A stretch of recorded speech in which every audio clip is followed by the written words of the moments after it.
Le morning, les GG, tout sur les dessus de l'actu. Les grandes gueules. Parler beaucoup, manger l'argent, voyager beaucoup seulement. Mais travailler beaucoup, créer des choses, emploi des jeunes, non, non, non. Les dirigeants africains, les dirigeants sont comme ça. Les grandes gueules. Bienvenue chez les grandes gueules. Ce mercredi matin, nous sommes le 27 mars, c'est bien cela, 2019. Vous faites le bon choix, mesdames et messieurs. Ensemble jusqu'au port de 11h, vous aider à mieux comprendre les dessous de l'actualité. C'est l'objectif qu'on s'est fixé à travers cette émission. Les GG sur Radio Espace Guinée. Plusieurs moyens s'offrent à vous, auditeurs, pour intervenir en direct dans cette émission. Soit vous partez sur Twitter, hashtag Espace GG, sinon l'autre numéro de téléphone qui s'affiche juste en bas de l'écran. Si vous nous écoutez à la radio, c'est bien sûr le 00224 657 39 13 13. Avec plaisir, nous allons prendre en compte vos messages dans cette émission. Comment se porte notre pays en ce mercredi matin? Le journaliste Lansana Camara, écroué à la maison centrale de Conakry. Il a été donc placé sous mandat de dépôt après une longue audition à la DPJ. Il est reproché donc à notre confrère d'avoir diffamé un membre du gouvernement dans un article publié sur le site, sur un site d'information, dont par voie de presse, il faut le dire. Dans un communiqué pris dans la foulée de l'arrestation de notre confrère, la GIPEL a aussitôt exigé une libération sans délai du journaliste. Que prévoit de faire cette association pour obtenir donc la libération de Lansana Camara? Nous essayons de comprendre ce matin, mesdames et messieurs, à travers les grandes gueules, la liberté de la presse serait-elle un danger en Guinée? Amadou Tam Camara, il faut le dire, président de la GIPEL, association guinéenne de la presse en ligne, il sera en direct ce matin dans cette émission Les grandes gueules sur Radio Espace. Depuis des jours et des semaines, son cas est objet donc d'interprétations de toute nature, et plusieurs fois annoncée donc partante de l'UFR pour rejoindre la mouvance présidentielle. Elle a tenté de mettre les choses au clair samedi dernier dans une sortie à l'Assemblée générale hebdomadaire du parti auquel elle jure fidélité. Pour autant, toutes les supputations la concernant sont loin d'être dissipées. Il le dit Titi ce matin, la mouvance présidentielle tente-t-elle de la débaucher? Baïdi Haribo est-il de la manœuvre à cet effet? Est-elle ancrée à l'UFR? Nous essayons de comprendre ce matin, mesdames et messieurs. Grand oral à source ce matin, c'est bien sûr Madame Béatrice Dupuntu, c'est bien cela, membre de l'UFR, et sera ce matin notre invitée, mesdames et messieurs. Et puis cette affaire qu'on évoquait hier, la maison qu'occupait donc l'ex-ministre Mohamed Tal à la minière, en voie d'être récupérée par les services compétents de l'État. Cette maison, faut-il le rappeler, est cadenassée depuis lundi dans la journée et placée sous la surveillance de bérets rouges. Comment on est arrivé là? Que s'est-il passé réellement? Eh bien, Mohamed Tal, vous allez l'entendre ce matin, ex-ministre de l'élevage et des ressources animales. Nous allons joindre également M. Mohamed Lamine Yayo. Lui, il est directeur général du patrimoine bâti public. Ils seront en direct ce matin dans cette émission Les Grandes Gueules. Continuez à réagir évidemment sur nos sujets avec plaisir. Un peu plus tard, nous allons prendre en compte vos messages dans cette émission. Bonjour, mon cher Titi. Bonjour Lamine, bonjour à tous. Bonjour, Jacques Levalino. Bonjour Lamine, bonjour à tous. Alors, cette information, propos de président Alpha Condé, le RPG Arc-en-Ciel, un pompier de service, Titi. Ouais, mais c'est ce à quoi on assiste depuis hier. Moi, j'ai vu tous les cadres du parti présidentiel tenter de dédramatiser. J'y arrive. Ouais. Tenter de dédramatiser les propos du chef de l'État. J'ai vu le ministre Bantamasso se sacrifier à l'exercice. Ouais. J'ai vu aussi Damaro, comme il l'avait déjà fait chez nous. Ouais. Et depuis, même sous la toile, les communicants du parti présidentiel et d'autres responsables du RPG Arc-en-Ciel tentent donc de dédramatiser. On va pas dire d'allumer un contre-feu, mais, mais c'est tout comme... ils sont dans un exercice de justification des propos du chef de l'État, dans un exercice de dédramatisation. Mais ça veut tout dire. Ça veut dire que vous avez un chef de l'État, vous avez un champion, je parle du champion du RPG Arc-en-Ciel, qui donne du fil à retordre à ses partisans, qui donne du fil à retordre aux responsables de son parti, qui donne, on va pas dire même de la tablature à ses partisans. C'est assez compliqué. Faut-il que les responsables du parti du RPG Arc-en-Ciel, oui, c'est le sauf qui peut. Faut-il que Damaros, qui sais-je encore, Lansana Camara ou encore Bantamasso soient obligés de venir en pompier de service, donc d'agir à tout moment pour recoller les morceaux chaque fois que le président l'applique. donc on fait une communication. Je pense que c'est quand même pas bien, c'est pas bien pour son image. J'étais sidéré la dernière fois quand tu m'avais passé dans cette émission. J'ai jamais vu un président de la République hors saison, qui est totalement et à tout moment, en toutes circonstances, hors propos. Chaque fois qu'il prend la parole, vous l'avez suivi à Symphonia et vous l'avez suivi à d'autres occasions, chaque fois qu'il prend la parole, il est totalement en décalage avec le sujet qui est concerné par l'activité à laquelle il prend part. Quand il vient pour une activité concernant l'emploi jeune, il en profite pour charger ses opposants. Quand il va dans une activité concernant l'agriculture ou concernant les travaux publics, à tout moment, il décerne les bonnets d'âne, il griffe ses opposants. Je pense qu'à un moment donné, il faut que l'entourage du chef de l'État réussisse quand même à le cadrer à un moment donné et à faire en sorte que ces communications soient à propos. Et c'est peut-être en cela aussi qu'il faut inviter le secrétaire général du gouvernement qui va organiser un séminaire à Bel Air pour lui demander de prendre en compte ces questions-là. Parce que il y a que ça va concerner le dispositif de communication du gouvernement. C'est important aussi que les services de communication, s'il y en a autour du président à la présidente de la République, soient invités à ce séminaire pour les amener quand même à agir chaque fois que cela est possible sur le chef de l'État pour éviter dans la mesure du possible les dérapages, parce que le président Alpha Condé il est champion des dérapages, des dérives chaque fois qu'il prend la parole. Et aujourd'hui, c'est cet exercice donc qu'il donne à ses partisans, et il les amène donc à agir en pompier et à dédramatiser. Pourtant, le vin est tiré. Je pense qu'il faut le boire. Le président, il a parlé d'affrontement. On tente de dire au sein de la majorité présidentielle, non, c'est affrontement d'idées. Mais on n'a jamais entendu parler de cela, d'affrontement d'idées. On parle de confrontation. Le président, oui. J'ai suivi le journal de la RTG aussi. On essaie de maquiller les choses, on essaie de prendre des extraits dans lesquels le président parle de confrontation, plutôt de débat d'idées, de confronter les bilans contre les bilans. Tout ça c'est beau, mais il y a ce passage qui est têtu, qui refuse donc qui ne peut pas disparaître, qu'on ne peut pas gommer aujourd'hui d'un revers de la main. Et aujourd'hui, la société civile est dans l'optique de transmettre ces propos au niveau de la CPI, parce que ce sont des propos qui sont extrêmement graves. Vous avez vu les condamnations, l'avalanche des condamnations au sein de la classe politique, parce que ce sont des propos qui mettent en danger qui mettent en péril la paix, la cohésion dans notre pays.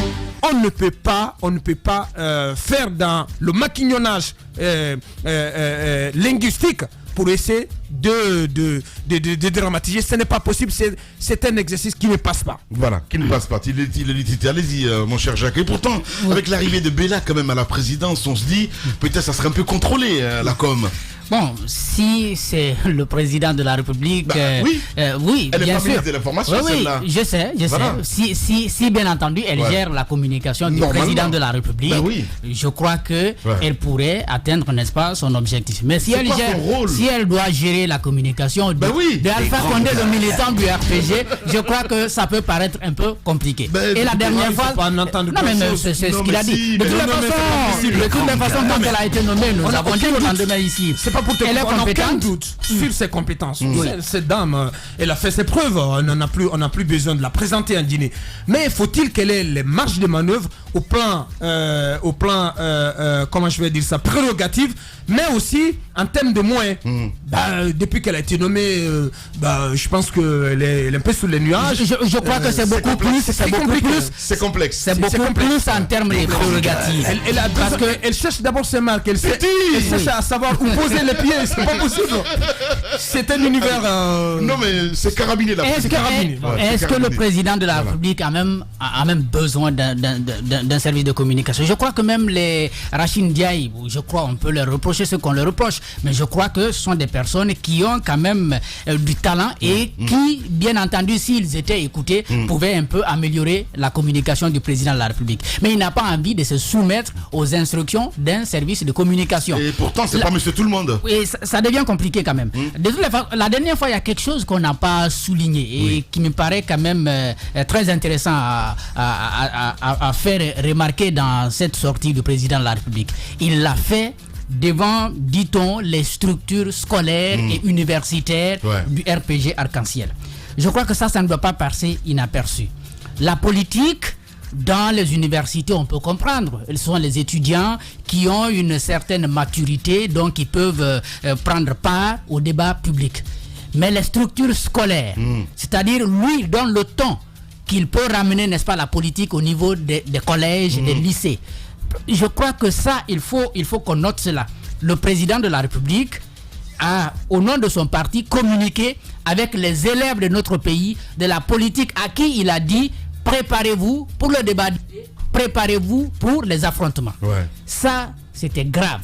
C'est-à-dire, la communication elle-même, elle est condamnable. Elle est surtout condamnable parce qu'elle a eu lieu devant des élèves de notre pays à qui on demande de se préparer à l'affrontement. Je crois que ça, c'est encore très grave. Maintenant, pour autre chose, ce que les militants du parti essayent de faire, ou les cadres du parti essayent de faire pour dédramatiser. La dernière fois, Damaro disait ici, bon, le président de la République, il n'est pas éloquent, il essaye de dire ce qu'il pense, ce qui lui vient dans la tête, c'est ce qu'il dit. Je crois, quand on est président de la République, on essaye de... disons comme vous l'avez dit, de ne pas être monsieur tout le monde, donc de faire en sorte que vous, parce que vous incarnez quand même une fonction qui est très importante, c'est une institution, donc si vous parlez, derrière vous, on voit le pays. Bien sûr. Moussa Moïsi là, bonjour. Bonjour Lamine. Allez, bienvenue. Merci. Je sais pas, parce que hier, en fait, Abakar, avant de continuer avec Moussa, j'ai eu un militant de RPG Arc-en-Ciel qui était très frustré, qui disait mais non, mais pourquoi on veut mettre telle ou telle personne pour contrôler un petit peu la com, et mettre les acquis du gouvernement en avant. Je sais pas ce qui s'est passé parce que je regarde pas, j'ai pas la RTG chez moi. Allez-y, mon cher Moussa. Je veux dire, au sein de toute l'opinion publique nationale, on s'est bien rendu compte que les condamnations fusent de partout, au sein de la classe politique, mais également au sein de la société civile. Moi, je suis sûr que si on pouvait voir ce qui se machinait dans le cœur de même les partisans autour du chef de l'État, on se serait bien rendu compte que nombre d'entre eux ne partagent pas du tout la nature du langage qui a été employé par le président le dimanche dernier à son siège. Parce qu'il ne faut pas quand même se leurrer. Lorsque nous parlons des mots que le chef de l'État doit choisir, ce n'est pas propre qu'à la Guinée, parce qu'il représente tout le peuple. Du côté de la France, lorsque Macron, lors de l'un de ses déplacements, s'est exprimé sur l'état de la pauvreté dans le pays et qu'il a dit qu'on va de plus en plus responsabiliser les gens qui sont pauvres, qui sont en difficulté, car parmi eux, il y en a qui font bien, mais il y a certains qui déconnent. Le mot déconner employé par le jeune président français a eu une sorte de république copain-copain. Ça fait des vagues au sein de la classe politique. Mais ça a suscité assez de réactions. À tel point qu'il a été obligé de s'expliquer là-dessus, de s'excuser. Parce qu'il dit, je reconnais que mes mots ont blessé certains d'entre vous. C'est ça le chef de l'État. Un langage transgressif, non, c'est pas son rôle. Il faut pouvoir quand même comprendre que lorsque vous vous exprimez, même si c'est au siège de votre parti politique, n'oubliez pas que vous êtes le président de ceux qui ont voté pour vous, peut-être qu'ils sont au siège en face desquels vous parlez, mais vous êtes beaucoup plus le président, à mon avis, de ceux qui n'ont pas voté pour vous. Parce que vous devez les amener à adhérer à votre programme, à comprendre ce que vous faites. Peut-être qu'il y a quelques petits malins politiques en manque de programme qui essayent de les drainer ailleurs. Vous devez faire de la pédagogie pour convaincre ceux-là. À quoi bon s'employer, s'époumoner à convaincre des gens que vous avez déjà convaincus et de mettre de côté ceux qui ne pensent pas comme vous? C'est vers ces personnes-là qu'il va falloir plutôt aller quand vous êtes en politique, afin de les ramener dans le bateau, parce que eux ce sont les indécis, eux ce sont les troublés, eux ce sont les grandes gueules. Non, ne le fait pas. Il tourne plutôt ses armes, en guillemets, vers les personnes qui ne partagent pas les mêmes idées que lui. C'est une faute. Je pense que le chef de l'État doit en tirer les leçons. Et moi, je ne suis pas du tout optimiste quant au redressement du langage du président de la République, de sa communication. Je ne pense pas que nous puissions avoir quelqu'un ici qui pourrait avoir l'aptitude, la possibilité, le numéro 10 est sorti lundi, je parle de Damaro, donc l'opportunité de dire, monsieur le président, voilà ce que vous devez dire prochainement, voilà ce qu'il ne faut pas dire. On ne trouvera pas cette personne parce que Alpha Condé, ce n'est pas un genou que l'on plie. Ben oui, il n'est pas gérable, on le dit. Allez, on parle de 110 millions de dollars pour soutenir les réformes économiques et sociales, mon cher Titi. Le PM, tout heureux, mon cher ami. On a vu un Premier ministre, franchement, on a vu un Premier ministre superstar à la télévision nationale hier, avec ses lunettes, tout heureux quand même. Je pense que c'est la récompense aussi de l'effort. Il a été en Inde et puis il a fait escale à Abidjan où il a rencontré le président de la BAD et au thème des discussions. Donc il y a cette enveloppe de 110 millions de dollars américains à octroyer. Moi, c'est le mot octroyer qui a fait tilt dans ma tête. Est-ce que c'est parce qu'octroyer, apparemment, je pense que de toute évidence, c'est comme un don. Est-ce que c'est un don ou ce sont des prêts? Parce qu'il y a 110 millions repartis sur la Mamri, sur l'Agnès et sur le projet de barrage de Fomi. Tout ça, c'est extrêmement important. Il a été indiqué dans le communiqué officiel que c'est pour soutenir les réformes économiques et sociales entreprises en Guinée, donc sous le leadership du Premier ministre Dr Ibrahima Kassoulou Fofana. J'ai vu à ses côtés son conseiller Ansoumane Kamara, qui est considéré un peu dans le milieu économique comme M. Mamri, qui, il faut le rappeler, n'est pas du tout considéré comme le gentil homme. Il est plutôt considéré comme le méchant type parce qu'il vient avec une réforme qui rabat complètement toutes les cartes. Ça gêne, il est même annoncé, ça se dit aussi dans les coulisses, comme le successeur de Mamadi Camara au ministère des Finances. Donc tout ça n'est pas du tout pour lui attirer plus de sympathie. Mais il faut dire dans l'ensemble que ce sont des réformes importantes. La mission d'appui de mobilisation, la mobilisation des ressources internes, mais aussi l'Agence nationale d'inclusion économique et sociale, tout ce sont des réformes phares qui vont contribuer d'une part pour la Mamri à faire en sorte, à accroître les recettes propres de l'État et donc à les sécuriser, à accroître leur mobilisation, mais aussi à renforcer le dispositif de sécurisation de ces recettes. Et d'autre part, et cette Agnès qui va venir, qui va absorber, il faut le rappeler, les filets sociaux, le projet de filets sociaux. Les grandes gueules. C'est important, ça va, plusieurs ménages et plusieurs Guinéens, donc relevant des couches considérés comme vulnérables, qui vont être touchés donc par ce programme, un programme très ambitieux pour permettre donc à une quantité importante de Guinéens donc de sortir de l'extrême pauvreté, et tout ça en mettant en synergie les différents programmes de réduction de la pauvreté, des programmes en faveur de ces couches logés dans différentes structures de l'État, différents démembrements fonctionnels, parce que vous avez le ministère du Plan, d'autres départements donc, qui ont en leur sein ces initiatives, ces programmes, donc qui vont être complètes, qui vont être tous réunis au sein de l'ANIES pour donc aider beaucoup de Guinéens à sortir de l'extrême pauvreté. Donc je pense que c'est un exploit pour ma part qui est salué, qui est reconnu par la Banque africaine de développement. Je ne pense pas que ce soit assez fréquent que ça arrive à notre pays. Et le Premier ministre l'a fait, je pense qu'il faut lui tirer chapeau. Justement, une réalité, on va le dire. On essaie même de le joindre ce matin, mon cher Moussa, parce que quand il faut le rappeler, je vois un article sur Mosaïque, on parle d'ailleurs du classement de la Guinée. La Guinée qui est classée quand même 183e sur 188 pays dans le classement sur l'indice de développement humain. Qu'est-ce que tu as à dire, Moussa Moïsi, là? Ce que j'ai à dire, c'est d'abord que si la BAD concède donc ce fonds, ça veut dire que dans notre pays, il y a quand même eu des réformes, il y a quand même eu une sorte de nettoyage pour équilibrer un peu notre économie. Donc les aides extérieures, les financements, les prêts et autres ne peuvent venir que si l'environnement, je pense, de notre économie est propre et que on fait bien dans la gouvernance des deniers publics. Les autres viennent donc en appui à cela. Ça veut dire que les réformes économiques dans le domaine économique portent peu à peu. Ben, en même temps, il faut aussi reconnaître que c'est un Premier ministre qui est actif, qui aime se bouger. Les grandes gueules. Je trouve que c'est beaucoup plus dans le sens de pouvoir quand même prouver que dans son domaine, dans le domaine qu'il maîtrise, il peut faire quelque chose, parce que c'est quand même quelqu'un qui est très pointilleux sur les questions liées à l'économie.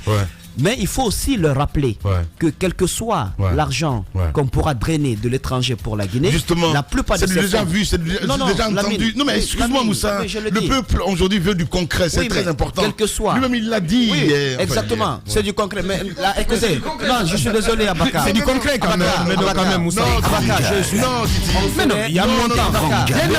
Allez-y Moussa. Prenez, on peut quand même s'adonner à un exercice très facile. Prenez 100 millions de dollars. Vous distribuez à chaque Guinéen $100, $100. On met aux couches défavorisées $500. Ces couches défavorisées, revenez 3 mois plus tard, vous ne trouverez pas la majorité sortie de la pauvreté. Vous ne trouverez pas la majorité sortie de la pauvreté. Les taux de croissance n'ont jamais développé un pays, n'ont jamais lutté contre la faim, n'ont jamais lutté contre la pauvreté. Ce sont les programmes que l'on met en place pour accueillir ces fonds-là qui font qui produisent des résultats concrets. Il y a eu combien d'annonces faites liées à ces fonds chinois dont on a parlé dans ce pays, dont on a parlé ici dans ce studio. Aujourd'hui, on se pose des questions sur comment les absorber. Au niveau du ministère du Plan, on se bat comme ils peuvent pour pouvoir expliquer le plan national de développement économique et social. Moi j'ai vu un peu les chiffres qui ont été donnés, les fonds qui ont été mobilisés, mais Titi, quand toi-même tu regardes dans le pays profond, ne te rends-tu pas compte qu'il y a un certain décalage entre ce qui est dit au ministère du Plan et la réalité sur le terrain? Moi c'est cela. Moi je pense que je comprends pas la véritable richesse. Le PNDS, on n'est même pas à 1 milliard de mobilisés. Mais c'est un programme sur lequel travaille le gouvernement, parce qu'il y a eu des intentions. La première tranche finit quand? Non, quelle première tranche? C'est un programme quinquennal. C'est un programme sur 5 ans. Et vous vous rappelez, ce n'est que l'année dernière qu'il y a eu cette réunion à Paris où des partenaires bi et multilatéraux de la Guinée ont fait des annonces. Donc ce sont des intentions de financement. Pour le moment, nous sommes à, je crois, qu'à un peu plus de 650 millions de dollars américains de mobilisés. Il faut attendre. Il y a un programme de vulgarisation qui est en cours. Il faut attendre. Je crois que il revient au gouvernement de faire en sorte que les intentions deviennent des réalités, des intentions de financement qui ont été annoncées à Paris soient concrétisées, que chaque acteur, chaque partenaire, l'Union européenne, la Banque africaine et toutes les banques, toutes les agences des Nations Unies qui ont déclaré pouvoir contribuer au financement du PNDS, que ces annonces donc se matérialisent. Mais pour l'instant, vous ne pouvez pas dire, vous ne pouvez pas aller sur des effets d'annonce et dire que non, ça n'a pas pour le moment d'effet sur le quotidien des Guinéens. Vous allez trop vite en besoin.